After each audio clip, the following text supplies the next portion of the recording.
ఇలాంటి సినిమాలు అంటే థ్రిల్లర్స్ రాసుకుంటున్నప్పుడు చాలామంది మోస్ట్ ఆఫ్ ద డైరెక్టర్స్ ఏం చేస్తారంటే ఆల్టర్‌నేట్ క్లైమాక్స్ అని చెప్పేసి అనుకుంటారు.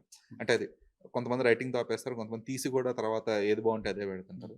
సో, అలాంటిదేమన్నా ప్లాన్ ఉండిందా? దీనికి ఏమైనా థాట్ ప్రాసెస్ లేదండి. అలాగా అసలు? లేదండి. ఫ్రమ్ ఫస్ట్ నుంచి కూడా yeah! That's the day 1 ending. That's it. Okay. హ్మ్. ఎందుకంటే రీసెంట్‌గా మొన్న ఇప్పుడు రిలీజ్ అయిన 'భూల్ భులయ్యా'కి కూడా hmm. They had shot 2 climax scenes అన్నమాట. హుహు. ఓకే.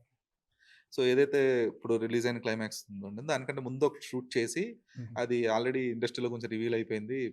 హుహు. దానికి షాక్ వాల్యూ ఉండదని చెప్పేసి మళ్ళీ ఇంకోటి షూట్ చేసి రిలీజ్ అండ్ చేశారనమాట. ఈ క్లైమాక్స్‌కి మేము ఒకటే రాసుకున్నామండి. అండ్ ఈ క్లైమాక్స్‌కి మేము తీసుకున్న కేర్ ఏంటంటే, ఆల్మోస్ట్ 90% ఆఫ్ ద క్రూకి గానియండి, 90% ఆఫ్ కాస్టింగ్ వాళ్ళకి గూడా ఈ క్లైమాక్స్ అనేది తెలీదనమాట. తెలీదు. ఓకే. మేము నరేషన్ ఏందంటే, అక్కడి దాకా చెప్పి ఆపేసేవాళ్ళం.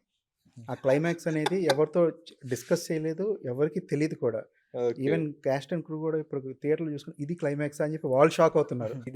ఇదే ఇన్ని రోజులు తీశారు. వాళ్ళకి అర్థమయ్యేది కాదనమాట. ఆ! ఏంటి వీళ్ళు ఏం చేస్తున్నారు ఇక్కడ? ఇది ఎందుకు తీస్తున్నారు? అదెందుకు తీస్తున్నారు? అని ఒక డైలమాలో ఉండేవాళ్ళు.